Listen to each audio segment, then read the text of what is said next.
আজকে নিয়ে আসলাম আরো গুরুত্বপূর্ণ একটা অঙ্ক পরিমিতির।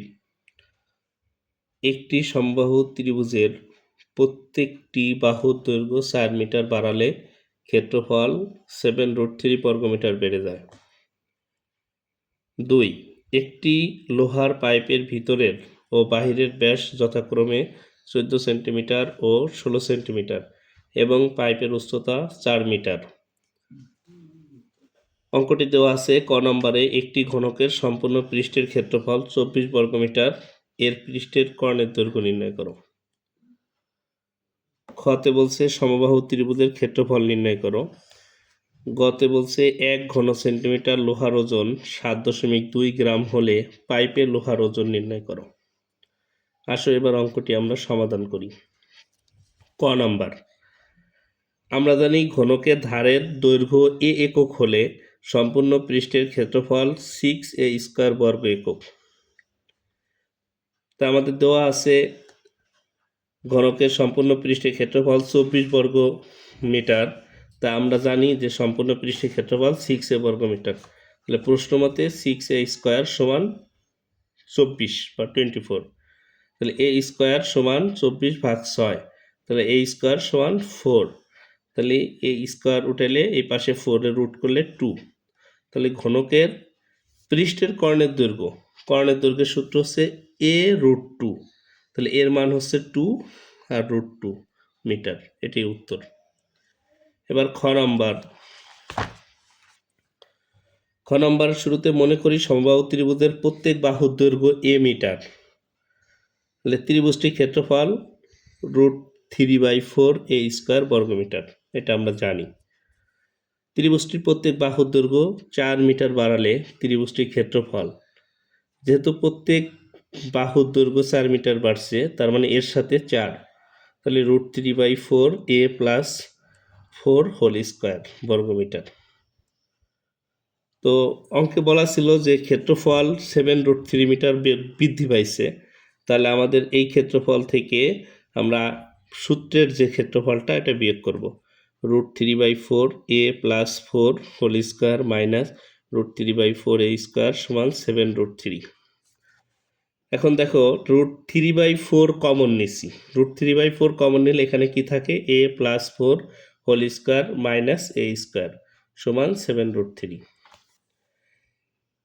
এবার এই a + 4 হোল স্কোয়ার, এখানে a + b হোল স্কোয়ারের সূত্র প্রয়োগ করছি। a² প্লাস সূত্রে 2 × a × b মানে 4 প্লাস b² মানে 4² মাইনাস a² আর সমান 7√3।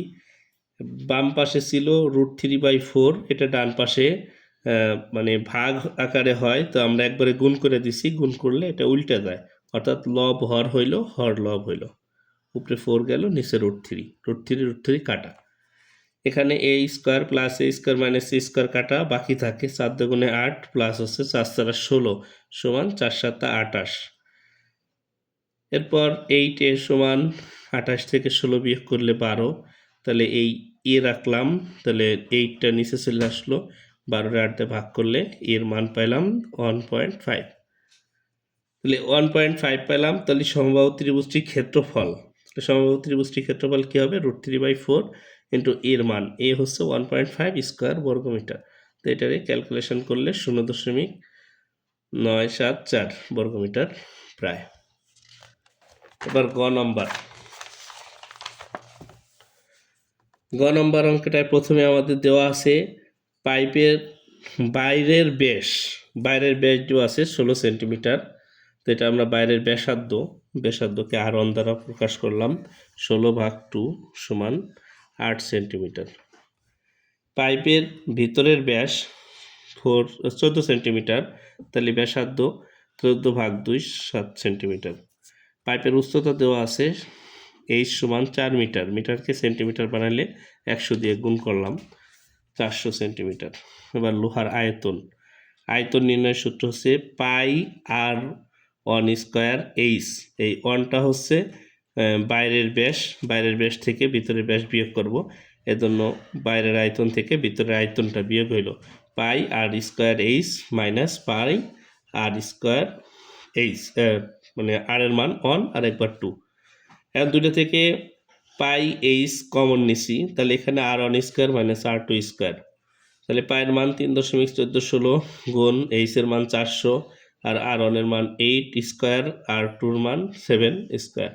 তো ক্যালকুলেশন করলে এই 18,849.6 ঘন সেন্টিমিটার। এবার আমাদের দেওয়া ছিল 1 ঘন সেন্টিমিটার লোহার ওজন 7.2 গ্রাম, তাহলে এত মানে 18,849.6 ঘন সেন্টিমিটার লোহার ওজন কত, এই 7.2 দিয়ে গুণ করলে এটা ক্যালকুলেশন করলে যা পাইলাম লিখলাম।